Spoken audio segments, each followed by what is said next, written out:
I'm Trey. And this is the Oracle's chat room.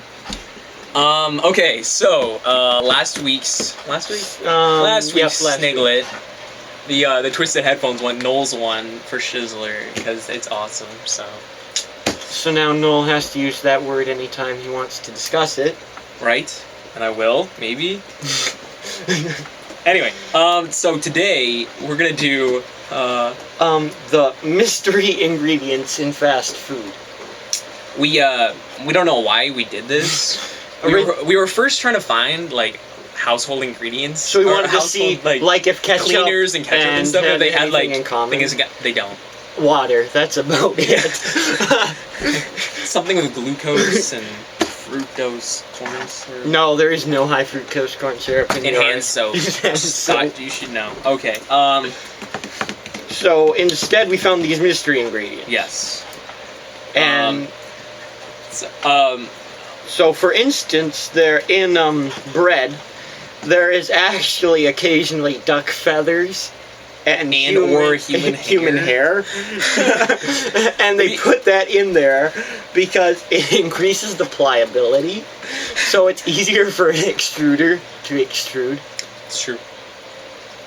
Fast food chili, they put sand actually in it. The silicon dioxide. So to reduce the caking of it. So it's an anti-caking agent, which we don't understand because sand cakes. And we're like, what?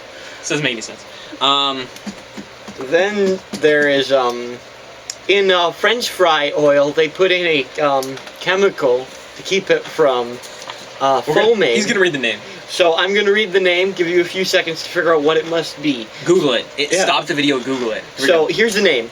Dimethyl polysiloxane. Alright, pause. Google it. Okay, we're good.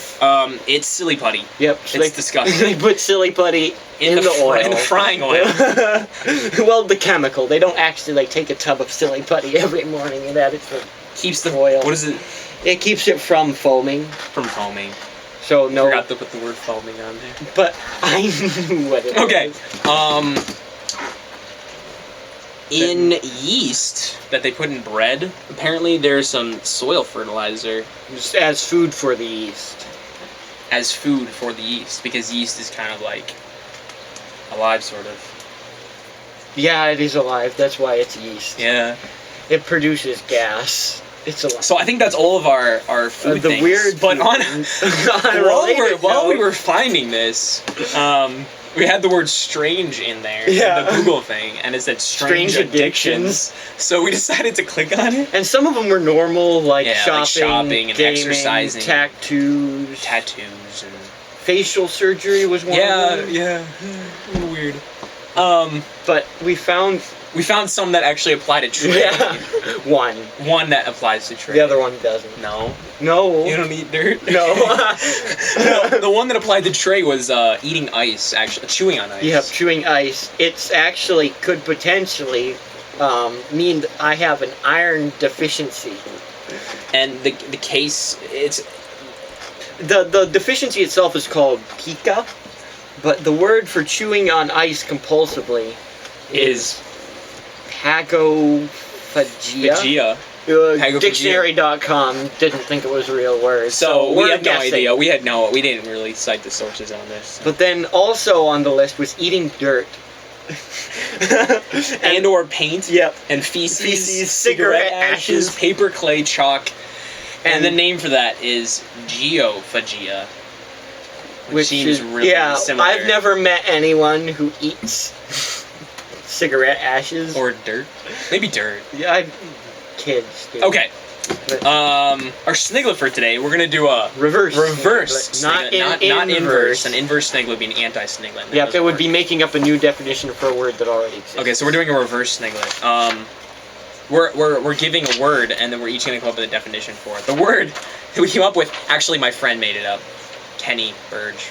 I don't know if he's watching this, but if he does, please subscribe. Please subscribe and like and comment. We have a Facebook page.